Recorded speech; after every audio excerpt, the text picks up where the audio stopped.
Ephesus, and Paul charged him with a lot of responsibilities in that church in Ephesus.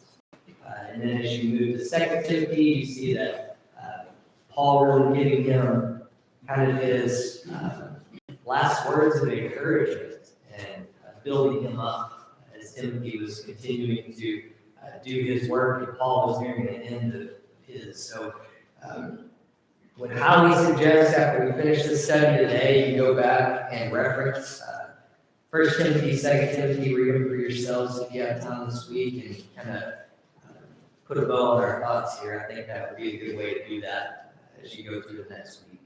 But when we think of Timothy, and I say Timothy, what comes to mind for you? I've asked that on every character we've looked at.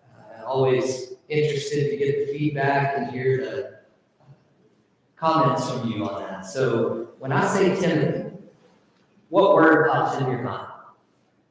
Dependable. Dependable. Okay. And you say that from the standpoint of dependable with. He would be left when Paul wanted him to be left in Ephesus. He knew that Timothy could take care of any other responsibility. He was there on his voyage back to Rome. He was dependable. You could count on him. I like that. I think when we look at Timothy, maybe not as much as a person, but as a man, he grew up under what? Under the law. But it was because of his grandmother and his mother, I presume, of their strong beliefs that he was what he was. Right. I like that too. We're going to talk about that. So Ken kind of touched on dependable. I had trusted about Paul. Let's keep going. What else do you think of? Devoted. Absolutely. Ben? It may sound stupid, but I kind of think of Cody Westbrook. He seems to have a good handle on the gospel at an early age. So, I mean, to me, that's kind of how I look at it. There are some people who just seem to accept that title quicker and better than others. Right.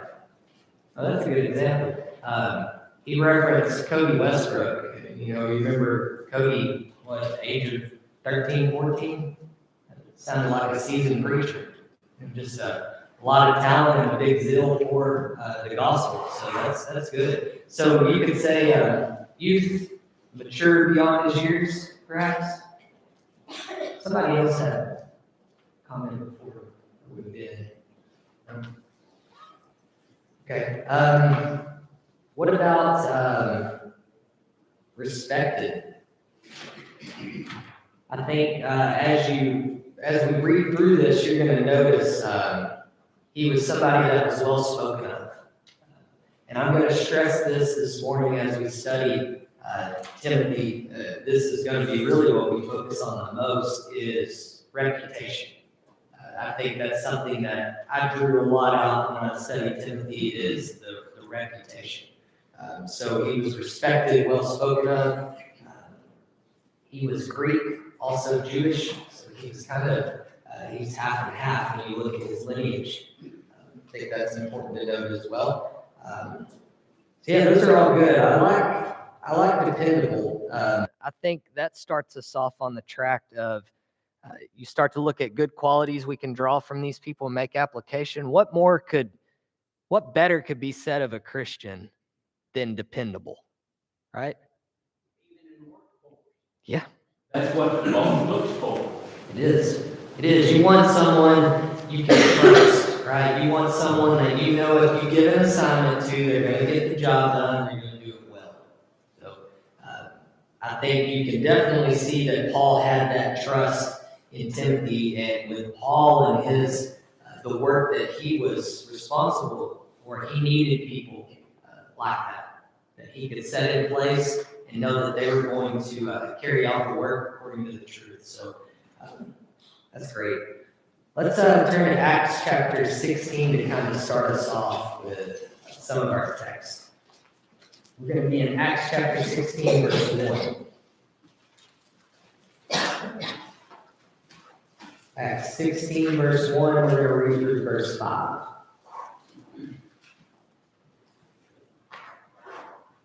Then he came to Derbe and Lystra, and behold, a certain disciple was there named Timothy, son of a certain Jewish woman who believed that his father was Greek. He is well spoken of by the brethren who were at Lystra and Iconium. Paul wanted to have him go on with him, and he took him and circumcised him because of the Jews who were in that region, for they all knew that his father was Greek. And as they went through the cities, they delivered to them the decrees to keep, which were determined by the apostles and elders at Jerusalem. So the churches were strengthened in the faith and increased in number daily. Okay, so we get an introduction here to Timothy in Acts chapter 16. See that he was encountered in Derbe and Lystra, and you get that point I just mentioned about him being half Jewish, half Greek. His mother was Jewish, his father was Greek. But I want to draw your attention to verse 2. What does verse 2 say? He was well spoken of by the brethren. So I really want to stress as we go into this study on Timothy, reputation. Because I think that's so important from the standpoint of us as Christians is a good reputation. For people to speak well of us, to think well of us, to trust us, for us to be well thought of, that helps us with our testimony and our evangelism and our influence that we can have on the people that we encounter, is that strong reputation. So if we can establish that and we can keep that, then that gives us a huge advantage when we go out into the world and we are trying to introduce people to the truth, and we're trying to bring people to what we have and what we know, right? Reputation is where it really all starts. If people see you and the way you live and they have negative thoughts and they have a negative impression of you, then are they going to give you 1 second of their attention when you're speaking to them about something? That's of value to you. If you are somebody they think of in a negative way, if you have a bad reputation, why would they want what you have to offer, right? So Timothy and that reputation, that's just something I'm going to stress. I also want to draw your attention to verse 3, and this is for a little bit extra discussion here. Verse 3, Paul wanted to have him go on with him, and he took him and circumcised him because of the Jews were in that region, for they all knew that his father was Greek.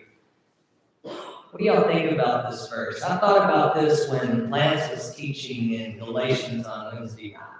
You remember you're going through Galatians, and Paul is stressing to them really that circumcision and that physical matter doesn't matter with Christianity, right? Let's turn to Galatians 5.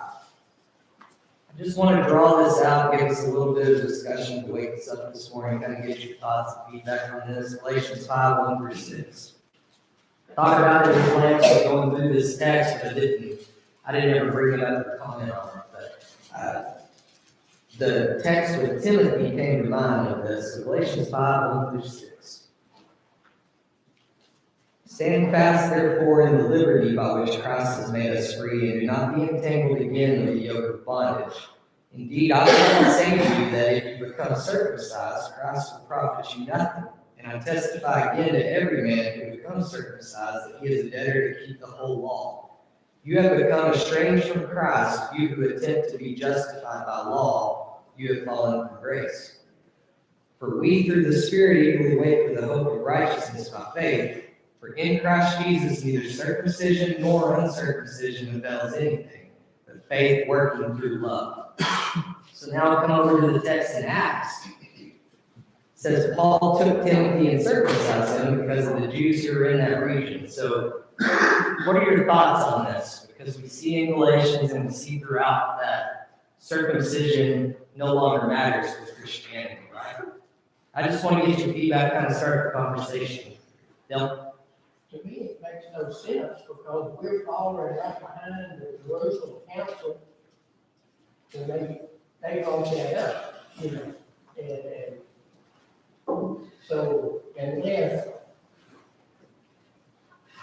he's just trying to, well, kind of like Rob Whitaker says, to give in on some instances on a matter of opinion so that we can actually win the souls. So I guess that's his point, but it follows, chapter 2 behind where they go to the Jerusalem Council or conference there, so. And if you read other in the New Testament, I don't remember the exact passage, but it talks about Titus and how Titus didn't submit to circumcision. And Titus had similar obligations and responsibilities as Timothy did. Del?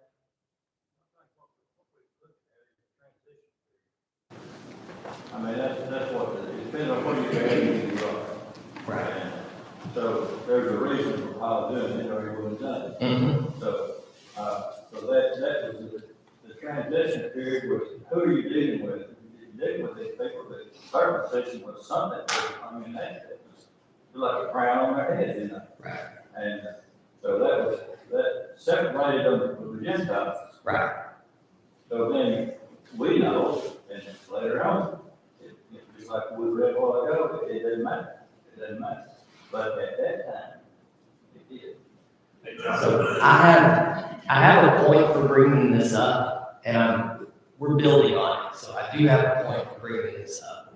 Ian? I bet Ken could expound on this, but where did Paul go to teach people? He went to the temples. And Synagogues? I don't know for sure, but I would bet that Timothy wouldn't be allowed in there if he wasn't circumcised. Exactly right. Because he, like you said, he's a hybrid. He is a hybrid. Titus wasn't. Right. And so that was clearly the reason Paul did not have Titus circumcised. If he had had the same lineage as Timothy, then we would read Titus being circumcised too. Right. Because Paul was not going to allow Timothy to be, for that Hebrew heritage to be a stumbling block to reaching fellow Hebrew. Right. Okay, so we got around to everything that I was hoping we'd get to from these comments. Right before I brought this up, we were talking about what? Reputation. Reputation, our ability to influence, our ability to reach and teach people, right? So this was something that needed to take place for Timothy to be able to build upon that reputation and influence the people he was going to be speaking to and trying to convert and being exposed to. So reputation matters. What people think and what people's impression of us carries a lot of weight when we're taking the gospel to them. So that's why I wanted to bring that up, because I think that's important for us to understand. That does matter, and that does carry weight. Now, this situation with Timothy was cultural. It had to do with the time. But still, it would have affected his influence that he had. And it would have affected really the access that he had and people's willingness to listen to him. So I had Ben and then Dell. And then brought out in their evangelist literature, Bobby Bates said the gospel deserves a fair hearing. And so I guess that's what Paul was trying to present there, a fair hearing to the Right. Right. And again, Ken, Sir Carl might could speak to this too. I haven't studied this out, but I don't know how the culture was with this. I don't know how they knew or didn't know if somebody was circumcised, but there had to have been something that they checked, or I don't know. I mean, they had to, because why else would it matter? I read where that was a common practice. Yeah, I mean, it would have to be. It was inspected. It would have to be. So that clearly was a cultural stumbling block for Timothy. And that was something that Paul needed to take care of, to give him. Well, if Timothy wasn't going to be able to be left behind in the city by himself and preach to Jews and Gentiles, if he wasn't able to go where the Jews were. Yeah. Very good. Also, he had the example, just like Christ and that guy. Yeah. Dale, did you have? Well, I just thought that was the gospel, go to the first. Jeez. The Jews first and the Gentiles. So I had Lance, do you have something? Yeah, I was always thinking about how we can apply this stuff to ourselves today. And everything I'm hearing from all these comments is, Paul, and then he taught Timothy the same by doing this. They went to where these people were to teach them. They had to get on their level to teach them. So as we think about our own evangelism today, we've got to go where these people are. We've got to put ourselves on that same level. Now, that doesn't mean that we do something sinful or all those things, but we've got to go where those people are. We've got to, in a sense, put ourselves in their shoes so that we can understand how they need to be taught and those things. I think we can learn that from Timothy. Didn't have to be circumcised, but again, it's in a stumbling block. So if there's things we need to do that we need to put off, or if there's things that we need to, maybe, I don't want to say subject ourselves to sin, but there's things we may need to, places we may need to go in order to teach these people, so mentally, so. Yeah, Just thought. I agree. Ken? There was a mixture of Jew and Gentile. They carried with them authorization, okay? They carried paperwork with them so that they could prove that they had been circumcised. But this was an expedient. I've spoken before Masonic organizations. A lot of preachers wouldn't, but I considered it an expedient opportunity. Like Lance said, that's where the people were. Those people aren't going to be found in the Lord's church. Right. And I didn't violate the scriptures, but a lot of preachers wouldn't go because of their conscience. Well, I didn't violate my conscience. I seized that opportunity, and that's what Paul is. This may not be lawful, it might be lawful, but Paul says it might not be expedient, and the reverse is true also. So and that's why I went into the synagogue and the temple and took advantage. He didn't go into the synagogue because he was required to do it, because God demanded it. It was an expedient. Right. In 1 Corinthians 9 addresses this.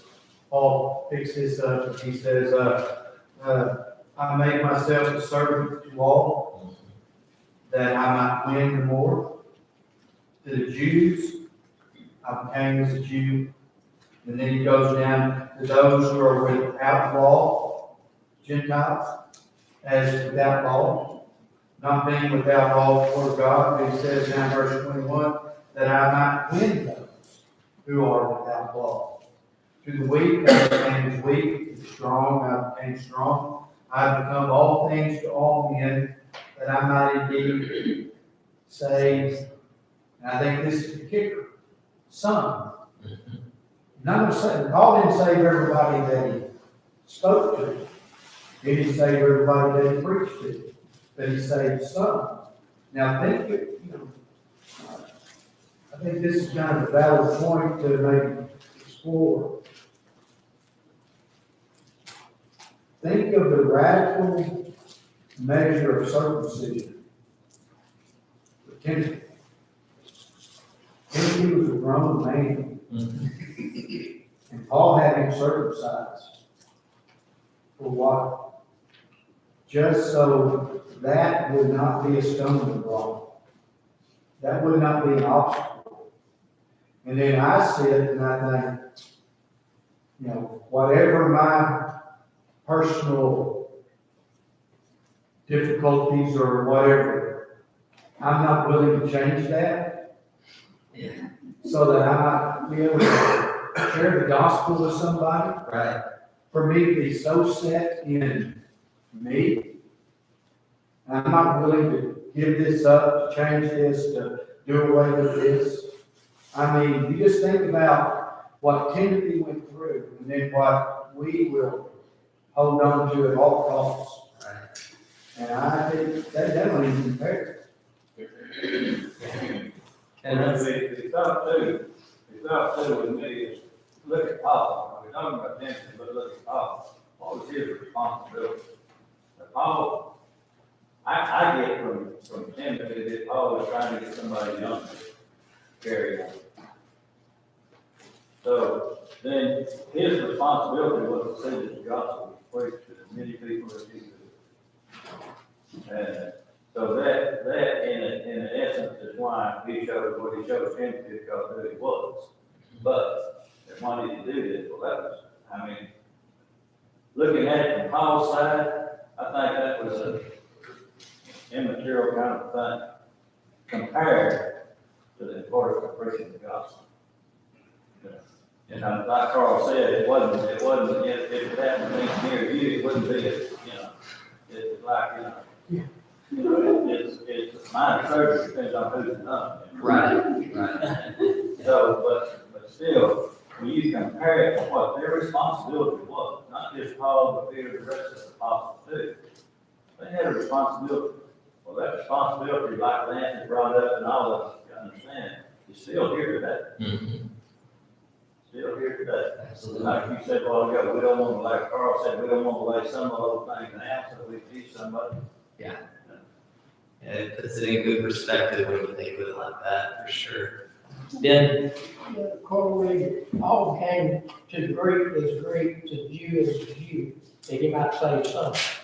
He didn't become one of them so he could feel comfortable, or that he didn't feel embarrassed. He came to them so he could save them. So there's a reason why he done what he did. He just didn't fit in, well, he was embarrassed and stuck out in the crowd, He done it because he wanted to save them. So I think there's, lots of times we may fit in, it's because we're uncomfortable the way we are, so we'll just sit right in and go with it. Well, that ain't what Paul did. Well, that was the reason why he did it. Right. Well, go back to First Corinthians, where Paul was talking about, understanding, the law, something that's there. Well, it says that he was without law. Well, he wasn't without law, he was under the law of Christ. But he didn't come preaching the old law. These people didn't need to hear the old law. Some of them, you knew what it said. But some of them didn't. So he could start, just like Stephen did. He started with the old law and brought it up to Christ before the Sunday. So then when you look at what Paul did, become, whatever he needed to all men. It wasn't that he sinned with them. That's not what the scripture said, what it means. It just he became one of them. And that he was bringing up the old law as much as he was trying to teach right. I'm really back to character, reputation. Philippians 2, Paul, when he writes about Timothy. Oh, you're gonna read 19 through 20. That's my next note. That's my next note. You go right ahead. Yes. I was gonna say before I read that, that's literally my next note. That's, we think about Paul having Timothy circumcised. Timothy was willing to be. Right. I mean, Paul didn't tie him down. I mean, Timothy was willing to do this. Yeah, Now, can you imagine the conversation Paul and Timothy had? Now look, Timothy, I know you're for you, but Timothy, we've got to do this. Because it's going to be such a cultural hurdle. You'll never be able to approach this segment of people if you can't document this, if you can't prove this. Right. And for Timothy to have such a mind, for I think, we think about Paul and his great evangelistic zeal that was, but Timothy, as Paul says, is like-minded, like me. And Timothy was willing to do this. And, I mean, it's one of those things, like you said, Timothy was not a plethora of material on him. But what is there is a volume. Right. Because obviously that. No, it's kind of what Carl's saying. That's if that's what it takes mindset. That's what you see in Timothy. If that's what it takes for me to work for Christ, for the cause of Christ, then he's willing to do that. So I think that definitely speaks character. Wanted to say before I read Philippians 2, I'm really proud of y'all this morning. Y'all, I opened that up to comments, and it went in the exact direction I was hoping it would, all over the room. So I really appreciate that, because it takes us right into Philippians chapter 2, 19 through 24. It's that unity of faith. Go ahead and turn to Philippians 2, 19 through 24. Josh, Yes. when Chuck and Jody were obeying the gospel, Don and Scott Williams went to the shop, because after work every day, they had a whole group of men show up at the work, down there to work on the race cars and drink. And so Don and Scott knew the only time they could ever visit with Chuck and Jody was to go sit down there and visit with them. So they sat with the singers. And more or less, that's what they did. And they didn't worry about they were drinking and probably cussing and everything. So I'm so glad that they did that. Because Chuck wouldn't be where he is today if they hadn't done that. Right. And, that's the same thing was said about Christ.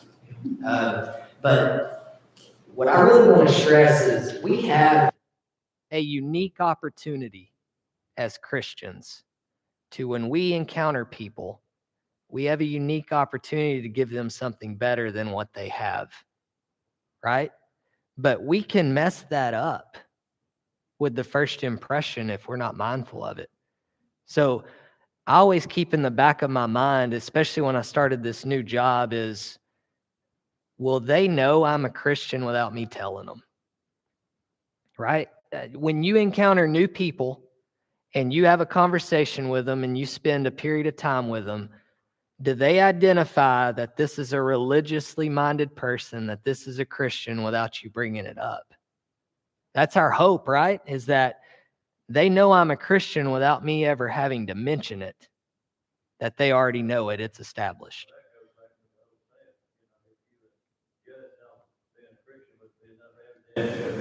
Right. And that's a great saying. And Elizabeth, you're exactly right on the standpoint of they were that influence, but they had to kind of get on their level where they were, right? You don't have to take part in the sin, but we also have to keep in mind that that's the soul that we can save, and we have an opportunity to influence them. So people like that need to be around people like us. So, all right, so let's read Philippians 2, 19 through 23. 24 is the context, but really through 23. So Philippians 2, 19. But I trust in the Lord Jesus to send Timothy to you shortly, that I also may be encouraged when I know your state. For I have no one like-minded who will sincerely care for your state. For all seek their own, not the things which are of Christ Jesus, but you know his proven character, that as a son with his father, he served with me in the gospel. Therefore, I hope to send him at once, as soon as I see how it goes with me. So, Paul speaking, the Apostle Paul, and just look at the words that he says about Timothy, and I think that gives us all the insight that we could possibly need into what type of person Timothy was and what type of Christian man he was. So, I have no one like-minded who will sincerely care for your state. Look at verse 22. But you know his proven character, that as a son with his father, he served with me in the gospel. So really, when you start to look at their relationship, Paul is Timothy's mentor in the gospel. Paul being older and Paul encouraging him when you read 1 Timothy and 2 Timothy and giving him the responsibilities that he did and entrusted it to him. But for Paul to say there's no one more like-minded, and you see his proven character, and they had that father-son relationship in the gospel, what better things could be said about a person than for the Apostle Paul to say there's no one more like-minded? So you have unity of the faith. You have Timothy trusted by Paul. you have Paul vouching for his character. So all of those things point to the fact that Timothy's reputation was very strong. It was consistent. He was a trustworthy person. Those are all things that we can completely apply to ourselves today and try to make that same reputation for ourselves. And I know for me personally, that's a goal I have. So let's go to 2 Timothy chapter 1 now, verse 5, continuing to build on kind of his history and his character. And with Timothy, you got to kind of piece it together because we get little excerpts from different epistles. So you kind of have to piece it all together to get a full picture. 2 Timothy 1:5, really start in verse 3. I thank God whom I serve with a pure conscience as my forefathers did, as without ceasing I remember you in my prayers night and day, greatly desiring to see you, being mindful of your tears that I may be filled with joy. When I call to remembrance the genuine faith that is in you, which dwelt first in your grandmother Lois and your mother Eunice, and I am persuaded is in you also. So we see the influence that his grandmother and mother had on Timothy's life, and I think that's important as well. We see that he was introduced to the gospel, was introduced to the faith by his grandmother and his mother and their influence.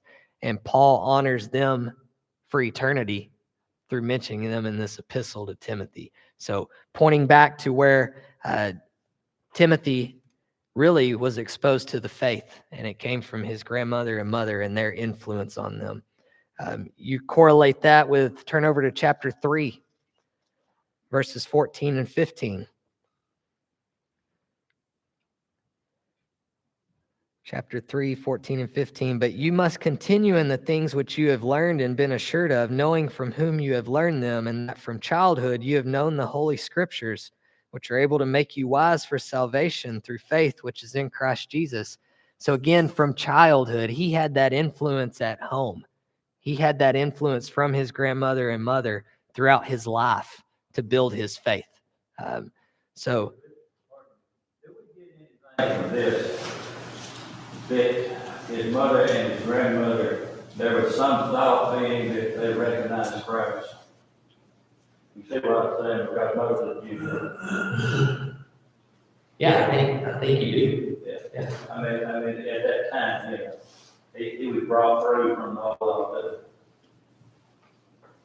So that's just a topic dynamic, because that's an example that we don't see in most of the pictures we use. Right. I thought Dale paused for a second when he said, "Do we get anything out of this?" I was about to say, I hope so.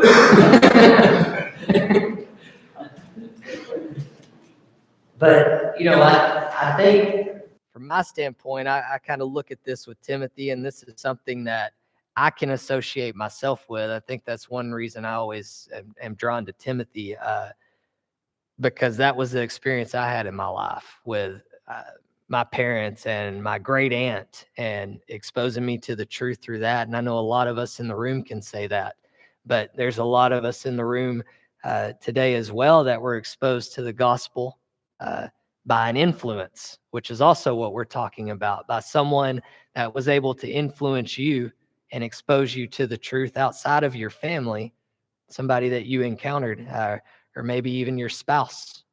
So you see how it all kind of ties together. Eric?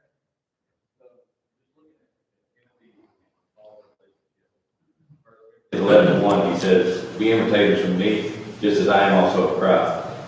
He would always leave Timothy behind to make things. So I think he's a direct duplicate of Paul when you read through it. And what does that say for us today? Where do we put ourselves? Are we imitating Paul just like he imitates Christ? Are we imitating Christ? Are we putting those things first? Because I think he's a direct, he's just a mirror image of Paul. I think when you read the scriptures. Right. And Paul would send him, just like he mentions this text, send him to get a report and then kind of give Paul the feedback. So yeah, I would agree with that. I think you do see character traits and everything in Paul, and then you can correlate it directly with Timothy. I think it's very important. Hey, Coach, another thing I just thought about is, we see an example of Paul and Timothy. Paul was converted, and he was obviously, when he called himself the chief of sinners or whatever, he was converted later in life and still had success in sharing the gospel. Whereas, as we read here, Timothy, he was pretty much taught from birth, it sounds like, kind of up. So I think we can correlate that to someone who was raised in the church versus someone who was not raised in the church. And we see that either of those people can have an influence. Yeah, absolutely. Yeah, it doesn't matter, how we came to Christ. It's what we do after the fact. Ian, did you have something? Yeah, we see two ladies here that are unnamed. We know nothing else other than they were Timothy's mother and grandmother. But what influence did they have? And that's a reminder to us of, we don't know who we're going to influence, and we'll never be named. But we can be that person that gives someone that has started a life where they can be the next Timothy, that they can be the next add in a name. Right. And as parents, especially this side of the room, that's funny. So you don't know. You may have an elder in your house right now, a little elder, a little deacon, a little preacher, a little elder's wife. We don't know, but that's on us as we see example here to influence them and build them up for their walk with Christ for the rest of their life. And what impact could it have down the road? So was that the second bell? Okay. All right. We will continue Timothy in the new year. I think, right?